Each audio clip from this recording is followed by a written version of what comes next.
Did Scott Pilgrim change your world? Oh, yeah, because that was what I was watching. Man, you're like Nadawa right now. Been on the press, babe. Been on the press. Been on the press, babe. Been on the press.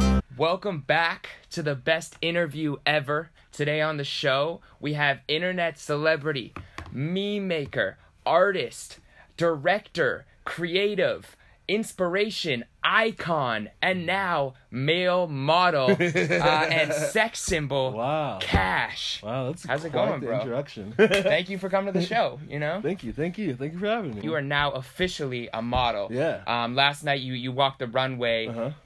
What did that feel like? It felt really weird, but I feel like that's a step in the right direction for all the big boys out there. If you're watching this, you can be a model too. So you're serving as inspiration for them. Yeah. We can do anything now. It's big boy season. You're sure. also a DJ. You know, Yeah, we saw, me and my girl went to the last teen party. Oh, wow. When you and Brandon Wardell were doing sets. Yeah. And you threw the crowd for a loop. When you played Fall Out Boy, I think you shut that bitch down. Yeah. So what goes into a set?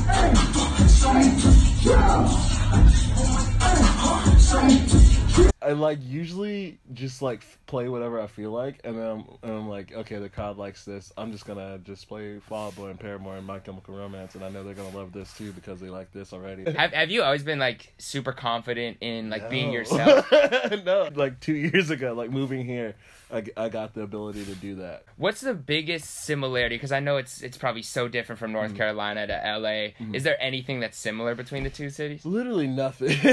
I couldn't have pink hair in fucking North Carolina and Rayford, North Carolina. Would you stood out? Yeah. Everyone would bully me and be like, "Why do you look like that?" I got bullied just for just being weird in general, and then if I look like this in North Carolina. Well, it's weird because it's the thing that was holding you back there now made you who you are now. It makes me prosper. Yeah. When did the color pink come into play? I always loved pink, but could never wear pink in North Carolina because everyone's that'd be gay. Yeah. But here, I was I'm gonna fucking dye my hair pink, and that was one of the first things I did whenever I moved out here, and everyone loved it. And I felt it's cool. I felt accepted. And you said North Carolina's pretty country, but J. Cole was from Fayetteville, where you're from. Yeah. Did you feel his impact on the city? No, because no one cared about J. Cole until after he got super big. No one knew who he was until he got signed by The Rock, and then everyone was oh. Vietnam, nigga. Yeah. There's no people bumping J. Cole. And now they're all that was a guy. Yeah. J. Cole's back in the city. I can't wait to see him. No one's doing that. I'm from Canada, and I call myself the Canadian Kid. Yeah. But I've seen you've called yourself the Canadian God. Yeah. Where did that title come from? Okay, so I had this joke concept. It was people equating God to being the reason why the school shootings were happening, or God being mad at us, and I was like, the same things don't happen in Canada, and maybe they have a different God. So I was you know what, I want to be Canadian God. So I hate to tell you, but the sixth God already has the title. Yeah. You know, so I gotta be. You could be Canadian Jesus. Yeah. Canadian there you go. Jesus. Have you ever thought about putting a $sign in your name? Yeah, I thought about whenever I first started calling myself Ka5sh, I was gonna be $5 $, but I was no one's gonna understand that's my name. They already call me Ka5sh. How inspiring is Vanessa Hudgens to you? That's where the name comes from. Wow, you're woke. I know what's up, man. The 5 is silent. You're woke. You know about band slam. I know about band slam. Sam, the 5 is silent. What about Tyler, the Creator? How inspirational has he been for you? Inspiration. Easy. Came in the gang like Speedy Gonzalez. I'm fucking loony. Tyler, the Creator, made it cool to be a weird black kid and be creative and shit. And it's shouts out to him for opening so many doors for me to do weird and stuff. Well, I feel now it's funny because that is the landscape. That's what runs culture. That's what runs Twitter. But before, when I was growing up, that wasn't cool. Yeah. You're where was this 10 years ago? I was skateboarding and into jazz and shit, and that wasn't good. Who would be playing at your wedding if you could have any band, group, or combination of people? I would have Fall Out Boy play from under a cork tree. Or Paramore. Could they both do a set? Yes. Okay. they play each other's songs. I know Fall Out Boy is your favorite band, or they have your favorite album. If the California earthquake hit tomorrow, and you had time to hit one song on a streaming service, Guilt Trip by Kanye. Really? Yeah, that was literally the song that I was listening to, like when I was walking up to you. and it's like my favorite song. What about that song? I don't know. I don't like. One day, like I was like 3 a.m. I was listening to it because that's what I do whenever I'm sad. I saw Yeezus live. In like 2013 in Atlanta. It was like one of the best experiences of my life. But then I was just like listening to it, and Guilt Trip came on, and I was just like, whoa, like this is next level. Do you think Yeezus was ahead of its time? Oh yeah. That's all of those songs are still good. Okay, so where would you rank Kanye's albums? Yeezus number one. Really? For sure. And then I go 808s and Heartbreaks, My Beautiful Dark Twisted Fantasy. Then I go wait, which one's the one with the hits? Graduation, then College Dropout, then Late Registration. I forgot T-Lop would be up in the top 3. Because I feel like you like his experimental stuff. When he does different stuff. Because it's like crazy to do just because like everyone expects you to make hits, and then you just come out with fucking Yeezus. Well, speaking of artists who kind of done the same thing, Frank Ocean, I know he's probably a big inspiration. When you saw that I'm Depressed was on Blonded Radio, do you remember where you were when you found that out? I was living with my friend Maddie at the time, and then people just started calling me, and they're like, yo, Frank just played you on Blonded. And I was like, what the fuck are you talking about? And then I looked, and I was like, what? Like, this doesn't make sense. I'm depressed, but I'm depressed, hey, but I'm depressed. I must sleep for 4 days and never rest. And that kind of inspired that song, right? Broccoli was inspiration. Broccoli, yeah. That's whenever I first heard the beat, I was like, this sounds like Broccoli, but like, what if I was depressed? Because whenever I make songs, I like think about like stuff, and then like I'll just freestyle lyrics. Me thinking about like my first like, I'd say like 3 or 4 months, like whenever I first moved to LA, and just like thinking about all that stuff that happened to me, and just like how sad I was and shit, and then just made that song out of that, just like imagining what a sad Broccoli would sound like. and it's weird because you want to feel sad, but you're also turning up. It's a weird. Juxtaposition. It's a juxtaposition. Speaking of juxtaposition and depression, I saw that you're looking to write a script for a food show to serve to people while they're depressed. But I'm depressed.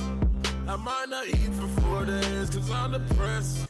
I did take an intro to screenwriting class, so I'm no professional, but I mean, I'm in. I'm there. Hell yeah. What would that show look like? I don't know yet, because that's what I'm trying to, like, I keep thinking about it and imagining it, and I'm like, should the show actually be productive, or should the show just be funny? Or could it be both? It could be a juxtaposition. What's your favorite depressed food besides sleep? Like a bag of chips and Gatorade or something. Like, I'll go to like 7-Eleven, just like get large, like some Gatorades and just some chips, and then just go home. I think I lost 20 pounds because I'm depressed. And then just like play The Office. The Office. Who's your favorite character? Ooh, okay, so once you've watched The Office as many times as I have, you start hating the characters that obviously everyone would like. So now my favorite character is Creed. Creed. Do you think Creed is homeless? Oh yeah, for sure. Creed is like the most insane person, and it's the only thing that would make me laugh when he would just do just the most random shit. So then I started hating Jim and Pam. Hold on, someone's calling me. Stop it. Oh, that's my mom. You want to answer? Yeah. Hello? I'm in the middle of an interview. How would your mom describe you in a few words? How would you describe me in a few words? She said a very kind, sweet hippie. That's beautiful. Yeah, see? Beautiful. Look at you. You're on an interview. Is she going to get an interlude on the next album like Frank's mom? Ooh, yeah. You should do that. Okay, Mom, I'm going to put you on my album, and you're going to say something inspirational. Just say words or something like they do on everyone's album. You can do the thing where you tell me about a seed of greatness. Yeah. Yeah, you got to do that on the album. Don't you? Yeah. How supportive has your mom been of super supportive. Like, because at first, like, I guess I was just scared to do anything because I thought no one would believe in me, and then I was like, hey, I'm gonna move to California, and then everyone's like, okay. I was like, oh, I should have done this forever ago. Did Scott Pilgrim change your world? Oh yeah, because that was what I was watching. Man, you're like Nadawar right now. Had to do my research. Yeah, for you got Nadawar information right now. Yeah, because so that was what I was watching right before I quit my job at H.H. Gregg and left. And I was just like sitting there, like in the back, just like looking at it, and I was like, "This is my favorite movie. I should just watch this because I don't feel like selling anything. Like, what's the point? All this is stupid." And then my manager came up to me and was like, "Why are you here? Like, what are you doing?" I was like, "You're right. Bye."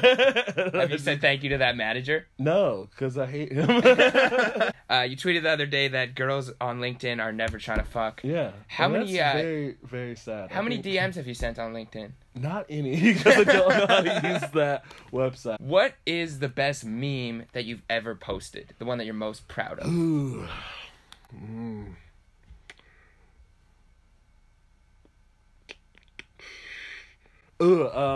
When you had 3 Mike's Hard Lemonades and a Hubba Stink song comes on, and it's like these 2 white people dancing on a table, I think that's my favorite one because the lady in the picture saw that and was like, "Oh my god, that's my husband." Is The Reason a top 5 pop song ever? What? The Reason by Hoobastank? Oh. Is that a top 5? Oh, for sure. Yeah, okay. Yeah. What would you say are top 5 iconic songs from that era? Ironic by It's Like Rain. Alanis Morissette. Yes, Canadian. Yes.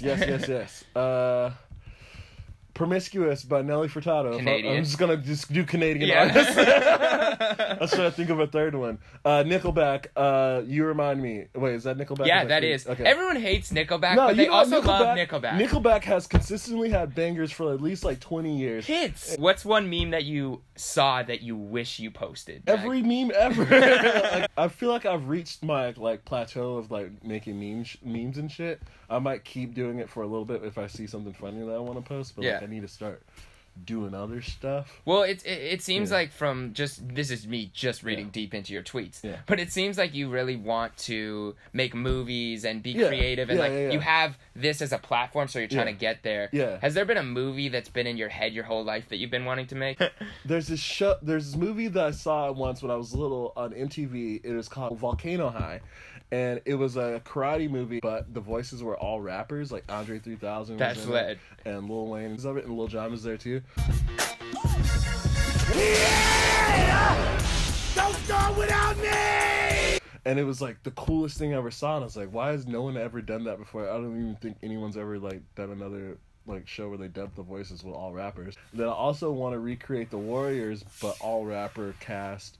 And like it's like different rap groups all fighting for like maybe like a huge record deal or something like that. Oh yeah. And like it's just like a bloodbath of just like all these rapper beefs all coming together. That would be great for me.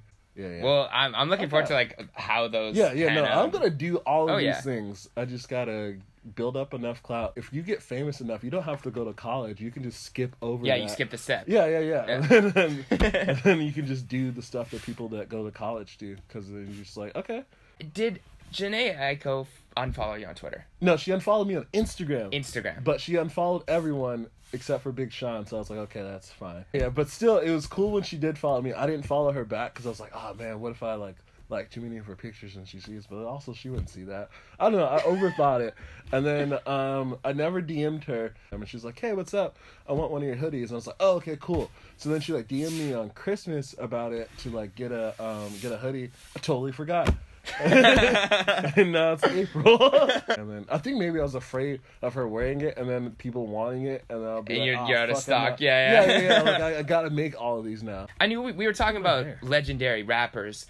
Speaking of, Chanel West Coast popped up at your birthday party. Yeah, shut up, Chanel West Coast. Did she whoop your ass in Mario Kart? So whenever she was there at Dave & Buster's, I feel like maybe it was just a coincidence, but also it can't be, because I tweeted at her to come to my birthday party. I was like, hey, you probably don't know who I am, but like I make like memes about you, and she's just like scared and confused. I was like, can I take a picture with you? And she's like, oh, okay. But now she follows me on Instagram. Okay.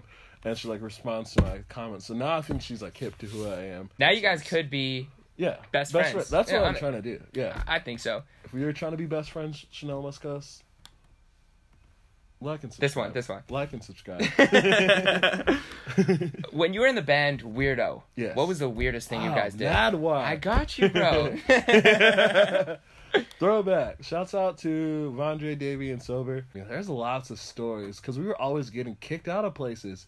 We were wearing ski masks. We were just cool. We were just like, ah! So Vondre's got a bottle in his hand. He's standing on a table and he's like rapping and rapping, loses control of the bottle, throws it, hits a lady in the head. The whole crowd just turns on us, just pissed because we just hit this lady in the head. She's like laying on the ground. And then the second time, we didn't even get to play. The venue was like really fancy and had like a whole bunch of dress code rules and shit. Like, you know, like no black people. So we started setting up, and Sober starts playing like, I think he just started playing like a Martian by Lil B. I'ma fuck your bitch, nigga. I'ma fuck your hoe, nigga. And then they're like, no, like you get out of here. No one even knows about that stuff, except for like a select few people know about Weird. Well, now Yeah. whoever's watching this knows about it. Yeah. So now like They 2 can or go 3 back. people know. And last question here. What's your favorite Pokemon? Ooh, hard as well. Okay. Snorlax, favorite. Also, Squirtle, also favorite. Also, because it's like you never want to be basic whenever you talk. Yeah, about I know. your You got to favorite know, Pokemon. like, show your knowledge. Yeah, I'm gonna go with Snorlax. Okay, I'm gonna okay. fuck with Snorlax. And hopefully people stop sleeping on you. Red Flute. This has been the best Ka5sh interview ever. Yes. Thank you very much for coming, man. Thank you. Anything else to say to the people out there? Look out for my album whenever the hell that comes out. Yeah. All right. Well, you had some solid, deep cut questions. Thank you, sir. I Usually appreciate people it. ask trash stuff that people have already asked me. You did it.